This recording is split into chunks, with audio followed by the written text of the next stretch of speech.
Bonjour à tous et bienvenue pour le premier Intersection X de la semaine. Printemps numérique est là pour vous écouter, vous donner la parole en tant qu'acteur de notre communauté pendant cette situation inhabituelle.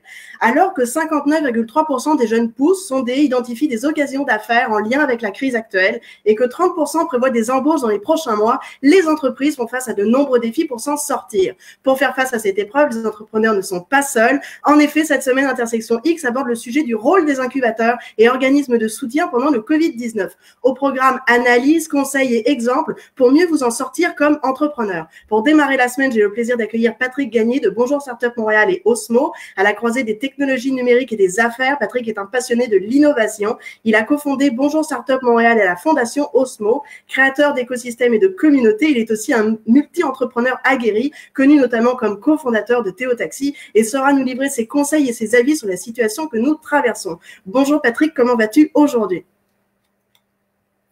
Bonjour, ça va bien, merci. Merci, Émilie. Donc, pour pouvoir commencer aujourd'hui, avant de rentrer vraiment dans le vif du sujet qui est le rôle des incubateurs et organismes de soutien pendant le Covid, est-ce que tu pourrais nous présenter brièvement Bonjour Startup Montréal et Osmo peut-être pour que tout le monde puisse savoir qui tu es et ce que vous faites? Bien sûr, avec plaisir. Osmo, c'est l'organisme qui détient la maison Notman. Donc, on est un des premiers à avoir contribué à l'écosystème startup de Montréal depuis 10 ans, à construire l'écosystème startup. Avec Montréal Inc., on a décidé il y a 2 ans de partir l'initiative de Bonjour Startup, dont l'objectif est d'être la voix de l'écosystème startup montréalais, de le représenter à l'international, de l'aider à croître et donc à croître sa valeur dans le temps, et aussi à aider à rassembler les acteurs de l'écosystème, augmenter la collaboration entre les acteurs de l'écosystème. C'est un peu le mandat qu'on s'est donné depuis notre démarrage il y a 1 an et demi, puis l'annonce faite il y a 1 an à Expo Entrepreneur de notre nom. Bonjour Startup est né il y a 1 an. Donc, voilà. Parfait. On avait à la caméra la semaine passée Jonathan Rouxel, justement, qui est entrepreneur, qui nous disait qu'il était à Paris au moment où François Legault nous demandait de rester chez nous et il a vécu cette annonce vraiment d'un point de vue très direct. Quel impact la situation actuelle a sur l'écosystème startup? Comment cette annonce a été vécue? Comment les startups essayent de s'en sortir? C'est quoi un peu justement la température qu'on a de l'écosystème montréalais par rapport au Covid-19? Alors, c'est certain que la crise sanitaire a un impact majeur sur l'écosystème startup. On a un enjeu économique qui s'en vient avec la reprise. Donc, on a vraiment on fait face à une crise sans précédent. Donc, on peut aisément dire qu'il y a un avant et un après COVID, c'est certain. On a un impact dans plusieurs secteurs économiques, autant dans le divertissement que dans le secteur du transport, notamment, qui sont lourdement touchés. On a vraiment des startups qui font du B2B, donc business to business, dont les commandes se sont effondrées parce que la plupart des grandes entreprises ont figé les décisions d'affaires. Donc, il y a un impact important sur la vitesse de croissance des startups qui étaient planifiées au début de l'année. Donc, puis il faut savoir que les startups, la croissance, c'est le modus vivendi. Donc, on a un enjeu économique qui touche tous les secteurs de façon générale. Il y a des secteurs qui ont souffert plus. Donc, on peut s'attendre à un ralentissement de la demande important. Puis là, avec les annonces de demande de chômage qui augmentent, c'est certain on fait face à une crise économique sans précédent, donc qui comporte des défis importants pour certaines startups, mais aussi des opportunités. Puis c'est un peu de ça on va parler aujourd'hui. Exactement. En tant qu'incubateur, organisme de soutien, vous êtes là encore plus que jamais, j'imagine, pour accompagner les entrepreneurs. Comment vous vous y prenez en ce moment pour rester présent, pour être à l'écoute, pour pouvoir continuer de les accompagner du mieux possible? Alors, nous, il faut savoir qu'on a un rôle un peu distinct des incubateurs et accélérateurs. On est là pour, on fait du soutien direct auprès d'entrepreneurs sous forme de coaching. On héberge les entrepreneurs à la maison Notman. Mais on vient aussi en soutien aux incubateurs accélérateurs. Donc, on connaît bien la réalité des joueurs dans l'écosystème, puis on est là aussi pour aider à la collaboration entre ces acteurs-là. Il y en a une trentaine à Montréal. On a une offre qui est quand même assez bien nourrie d'aide aux entrepreneurs. Donc, les entrepreneurs sont bien soutenus à Montréal là, par rapport à l'offre qu'on a globalement. Mais c'est certain que la crise actuelle a un impact également sur le mode de fonctionnement des incubateurs et accélérateurs à Montréal, parce que ce sont des lieux physiques au départ, pas que de lieux physiques, mais c'est des lieux de rassemblement, ces accélérateurs, incubateurs. Donc, la plupart ont dû virtualiser leur offre de service et se rapprocher de leur clientèle, c'est-à-dire les startups qui sont dans leur programme, pour voir comment les aider à court terme. Donc, moi, ce que j'ai vu, ce que je vois dans l'écosystème, c'est qu'il y a une très bonne réactivité par rapport à la réalité actuelle. Les accélérateurs comme NT Lab, je sais que Martin va être avec nous tout à l'heure, qui ont super bien réagi. Absolument. Oui, cette semaine, c'est ça. Et il y a Zoo, D3, Santec, pour en nommer quelques-uns, qui ont vraiment ajusté leur offre pour pouvoir répondre à la demande actuelle, à la crise. Ils ont virtualisé leurs services. Donc, je vois beaucoup de réactivité, très rapide aussi, une vélocité dans la façon de s'adapter à la situation actuelle. Est-ce que, parce que justement, comme tu disais, vous faites de l'accompagnement avec notamment du coaching, donc j'imagine que là, depuis 5 semaines, vous devez être en contact direct avec les entrepreneurs. De quoi les entrepreneurs ont besoin là tout de suite maintenant? Qu'est-ce qui ressort le plus dans les échanges que tu peux avoir avec eux? Je sais notamment que tu héberges un webinaire où tu accueilles régulièrement de différents entrepreneurs. Quel est ce qui ressort le plus depuis le début de cette crise? Les entrepreneurs ont besoin de... Il y a le mouvement des accélérateurs innovants du Québec, le Maine, qui fait plusieurs sondages, un par semaine, leur baromètre. Et ce qui est ressorti il y a 2 semaines, c'est les besoins. Donc, c'est quoi les priorités en termes de besoins des entrepreneurs?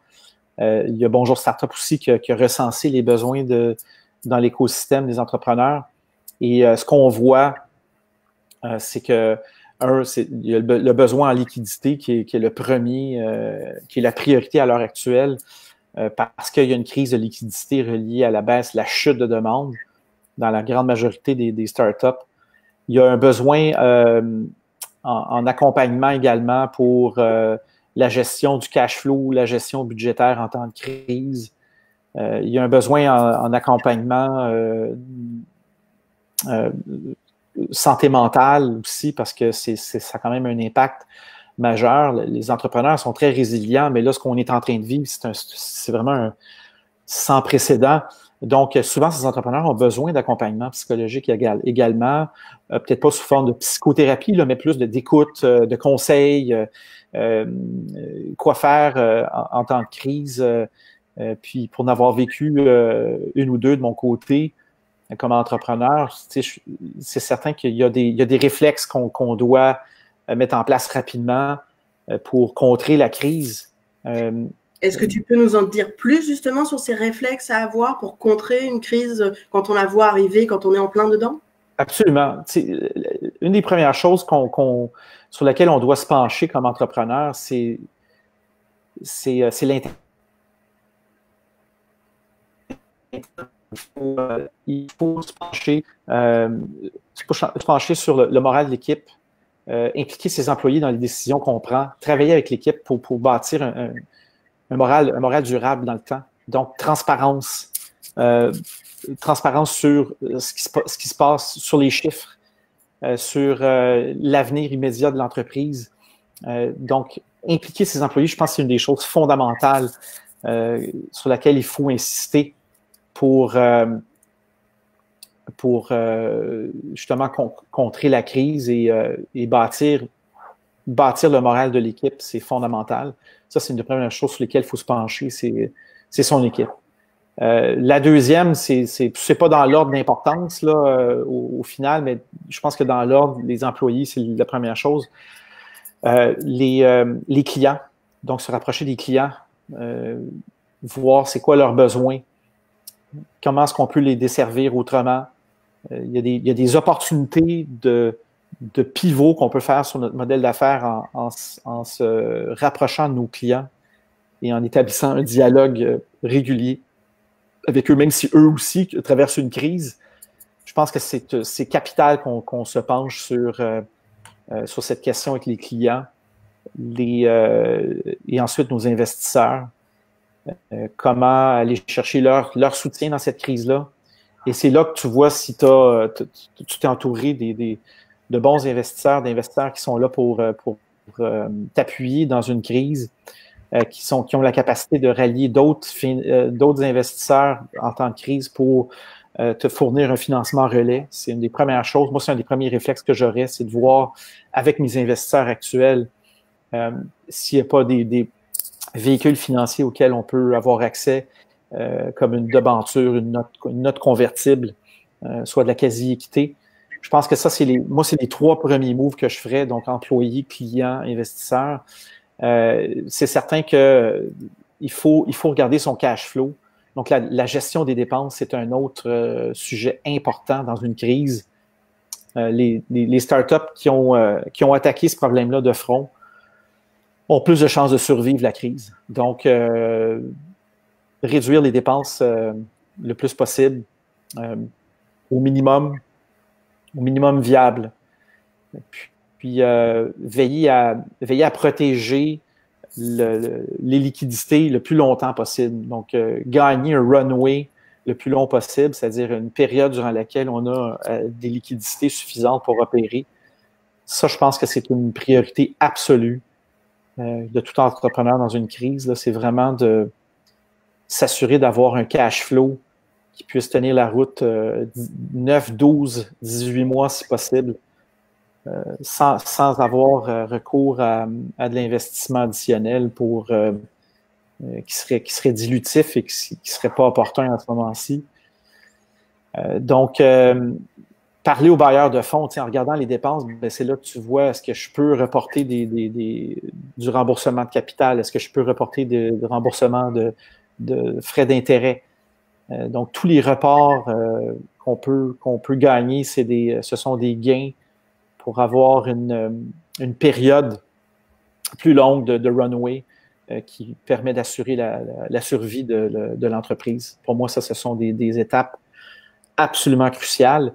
Je pense que l'aspect qui est plus ponctuel, qui est relié à la crise actuelle, c'est la nécessité de virtualiser son équipe. Si on ne l'a pas fait dans le passé, c'est l'occasion de le faire, puis d'opérationnaliser la business en mode remote, comme on dit. On en parlait dans le webinaire avec nos amis chez WinGoCard qui ont mis ça en place de leur côté. Il n'y a pas beaucoup de business à Montréal qui sont vraiment 100% remote, comme on en voit aux États-Unis. Donc là, c'est l'occasion d'opérationnaliser ça, puis être une business qui fait du télétravail, c'est pas que de mettre en place quelques outils comme Slack et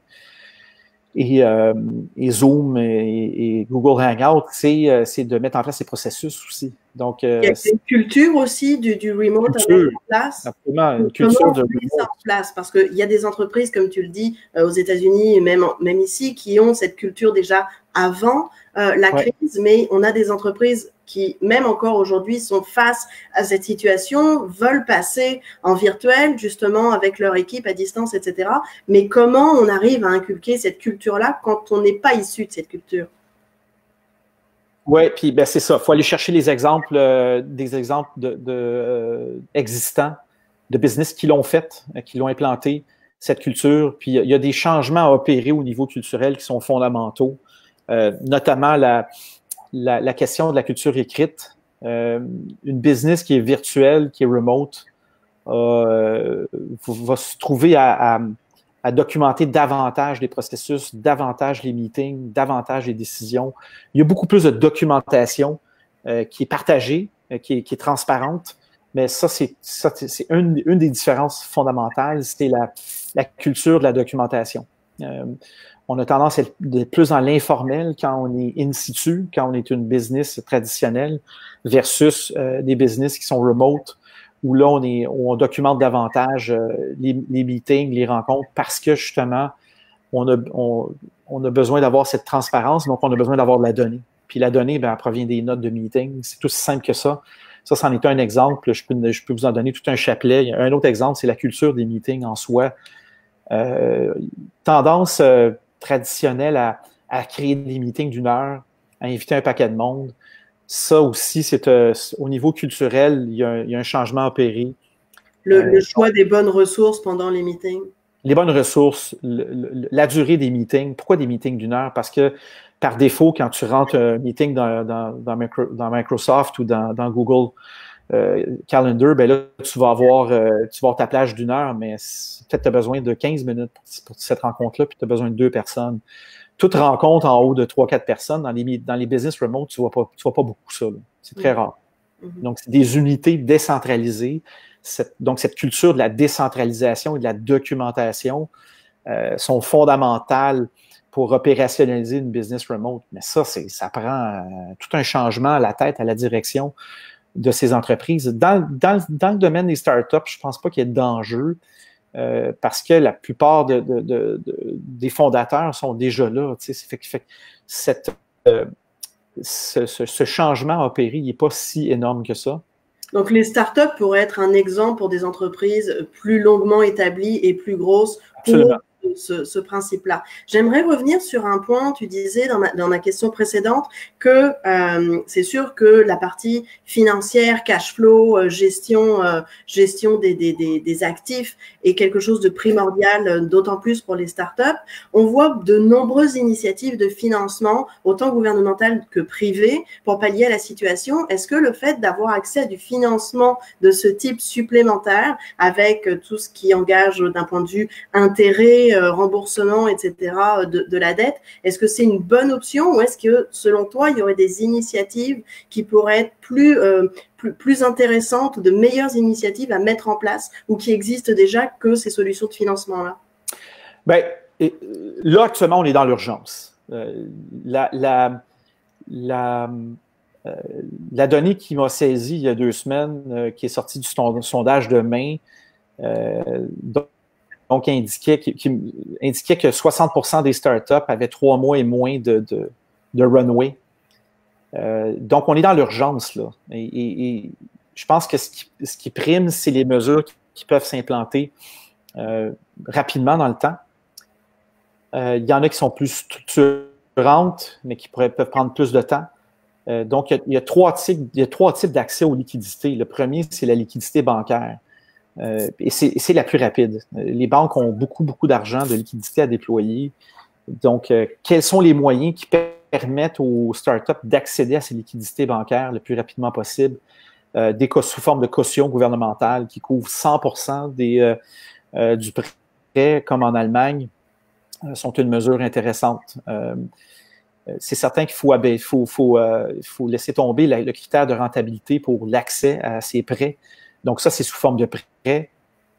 C'est certain que quand tu es dans une crise et la solution pour sauver ta business, c'est un prêt, et c'est potentiellement la seule solution, ben, tu le prends. Puis, je pense que dans la crise actuelle, les institutions financières sont très ouvertes à avoir des conditions de remboursement qui sont plus qu'acceptables dans le contexte actuel. Donc, ça, c'est une façon d'accéder aux liquidités. L'autre, c'est sous forme de subvention. Là, il y a la subvention salariale de 75% du gouvernement fédéral qui n'est pas nécessairement accessible aux startups à l'heure actuelle, dans sa forme actuelle, il y a des discussions en cours sur la mise en application du critère d'éligibilité des startups pour cette subvention-là. Donc ça, les subventions gouvernementales sont une autre façon d'accéder à la liquidité. Et le troisième, c'est l'équité ou la quasi-équité, c'est-à-dire via ces investisseurs ou via des institutions gouvernementales qui peuvent venir en soutien, donc accéder à des véhicules non dilutifs comme la debenture, la note convertible. Autrement dit, sont des moyens d'accéder à des liquidités. Mais là, ça va dépendre, je pense que la vitesse, c'est la clé dans ce cas-ci. Qui est la clé. Là. La vitesse. C'est pouvoir accéder à ces fonds-là rapidement. Okay. Oui, absolument. Dans la même question, on a abordé aussi le fait que les entreprises doivent garder en fait le lien très serré avec leurs clients et qui pourrait leur donner une opportunité de peut-être pivoter et donc d'innover. Au-delà de l'aspect financement qui est évidemment primordial, il y a aussi quand même cette possibilité de l'innovation pour les startups. Est-ce que on en voit plein, on voit de nombreux articles dans la presse québécoise qui mentionnent justement certaines initiatives créatives de jeunes pousses pour répondre à la crise actuelle. Est-ce que tu as un exemple d'une équipe entrepreneuriale qui s'est retournée sur son dizaine et qui aurait, par exemple, complètement transformé sa manière autant sa modélisation d'affaires que son produit en tant que tel pour soit accompagner la communauté pendant cette crise ou pour s'en sortir concrètement? Oui, ben, je pense que ça mène à... Ta question mène à un autre conseil que je donne aux entrepreneurs, puis c'est super... c'est plus facile de le dire que de le faire, là, mais c'est vraiment de se mettre dans un état d'esprit ouvert aux opportunités.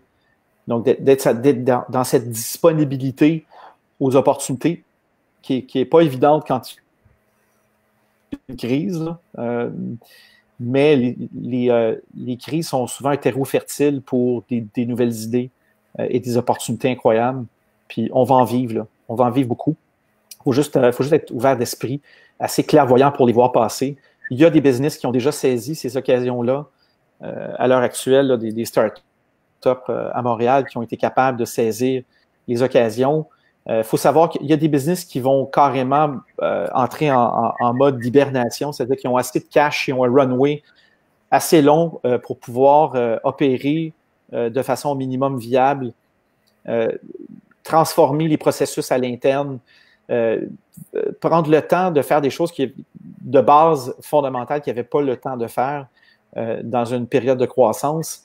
Donc, il y a des business qui vont être dans ce mode-là et c'est tant mieux pour elles, sont capables de passer au travers de cette façon-là. Il y a des business qui vont profiter de la crise, dont le modèle d'affaires maintenant est accéléré, donc la commercialisation de ce modèle-là est accélérée à cause de la crise.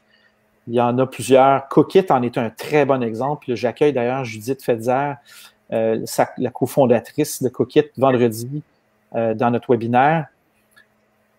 Évidemment, la commande de nourriture en ligne, c'est un secteur qui a explosé depuis un mois et qui a des bonnes chances de continuer de croître là, au cours des prochains mois et années.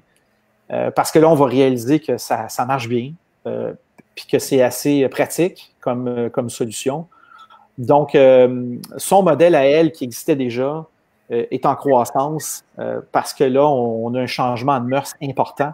Et les changements de mœurs, quand je parlais de disponibilité, ben c'est ça qu'il faut avoir comme état d'esprit, c'est de voir ces changements-là se mettre en place et de déceler et de voir comment on est capable d'adapter notre business à ces changements de mœurs-là. Ça, c'en est un. La commande en ligne de nourriture.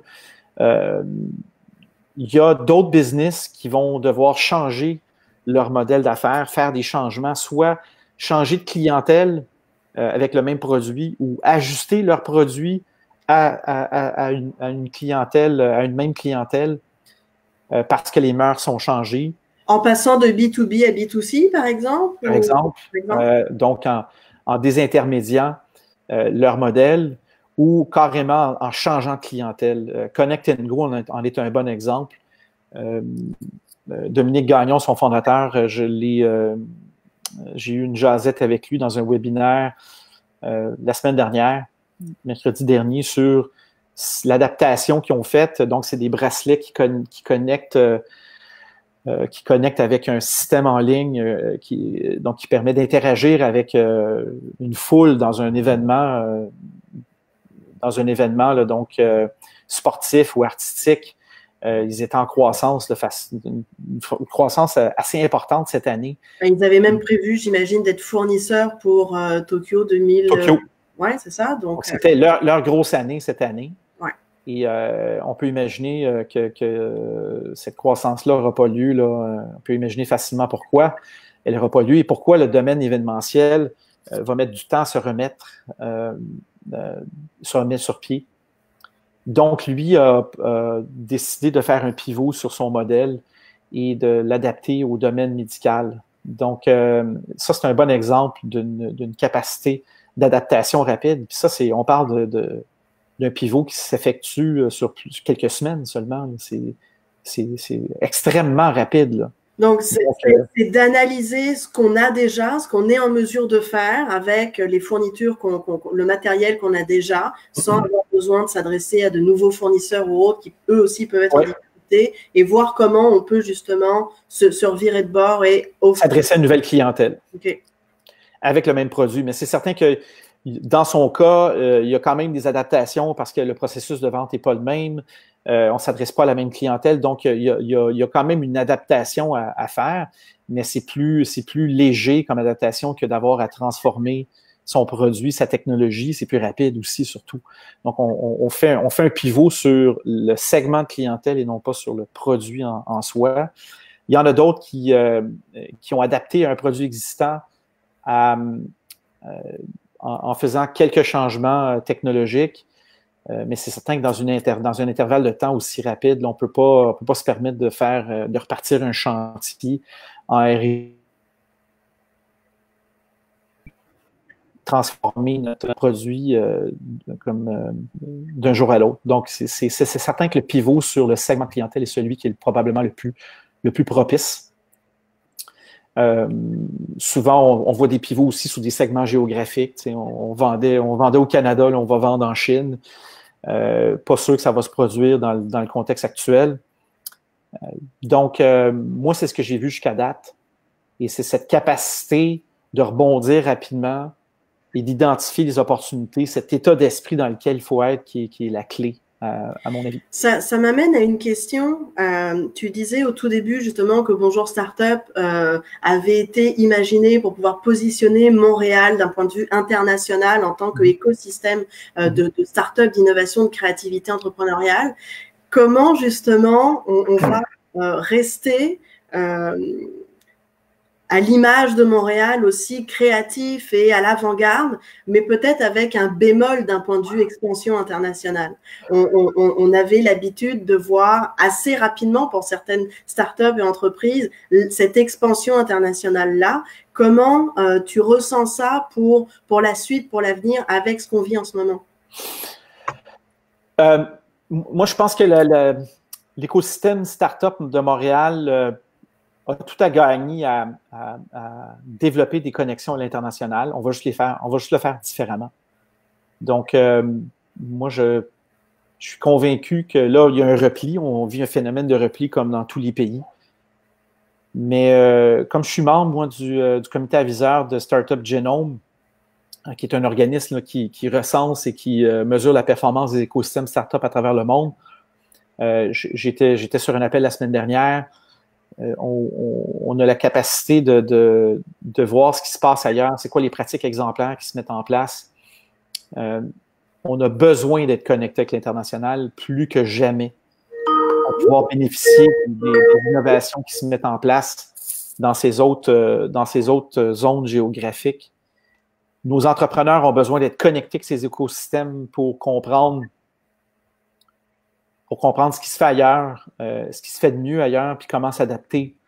Donc, moi, je pense que plus que jamais, on a besoin d'être connecté aujourd'hui pour être être au diapason de l'intelligence commune, l'intelligence globale à travers le monde des écosystèmes start-up. Ça va juste se faire différemment. On va peut-être faire moins de voyages, peut-être plus d'appels virtuels comme on le fait aujourd'hui.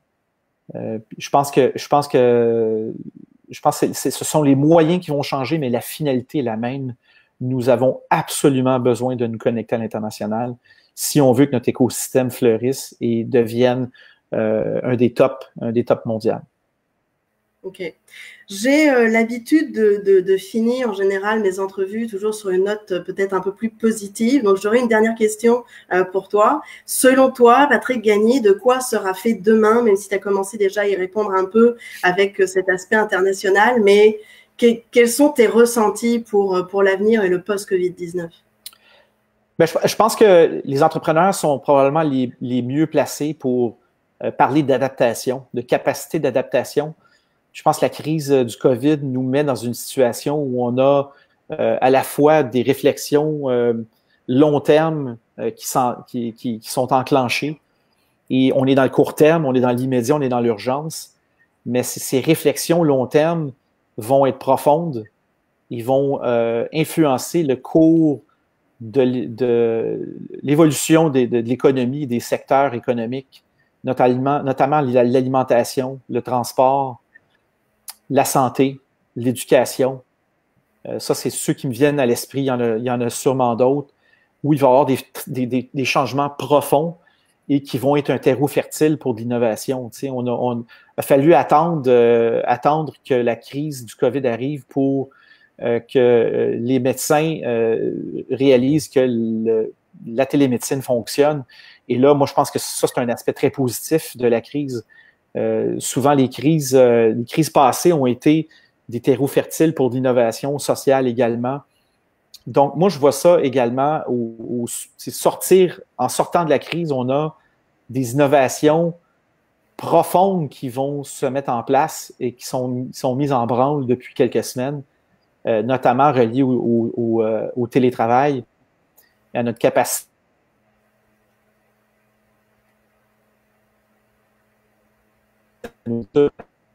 notre vouloir transformer nos mœurs. Je pense que ça, c'est très encourageant de voir ce qui s'en vient. Il y a une question d'Amina que je trouve intéressante ici, si tu permets. Oui, bien. Comment capitaliser les expériences en télétravail et bonnes pratiques en période de crise telle qu'on vit actuellement? Moi, tu sais, il y a beaucoup de résistance au changement en général. Le changement est très... la majorité des gens sont réfractaires au changement. Mais là, une crise, c'est comme je le dis souvent, c'est un catalyseur pour le changement. J'ose croire qu'on va vouloir innover dans notre rapport au travail et à la gestion des ressources humaines. Que le télétravail qui est forcé actuellement, va permettre aux grandes entreprises établies de changer leur façon de travailler. Et ça a des impacts profonds sur la société, notamment je dirais le contrôle sur les ressources qui va diminuer dans le temps, favoriser l'autonomisation des ressources des gens en favorisant le télétravail, diminuer l'impact du transport par véhicule au travail, donc diminution de la pollution. Et je pense qu'on va capitaliser sur cette expérience-là de télétravail de beaucoup de façons. Puis on commence juste à voir la pointe de l'iceberg. Mais je pense que la gestion des RH, aller vers une gestion qui va favoriser l'autonomie des travailleurs, moi, je pense que c'est un aspect très positif qui va sortir de cette crise-là, qui est favorisé par le télétravail actuel. On se rend compte, les gestionnaires se rendent compte maintenant que les gens peuvent travailler de la maison, puis ils vont avoir un niveau de productivité.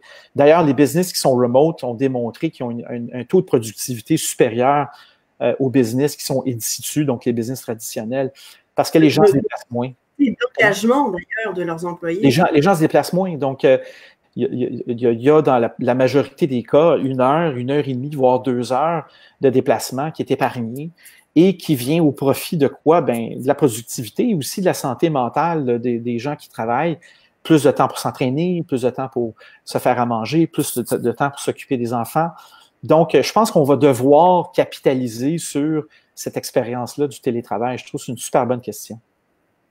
Mais en tout cas, je te remercie grandement d'avoir répondu à notre invitation, à nos questions. Je te remercie pour cet échange que je vais essayer de résumer.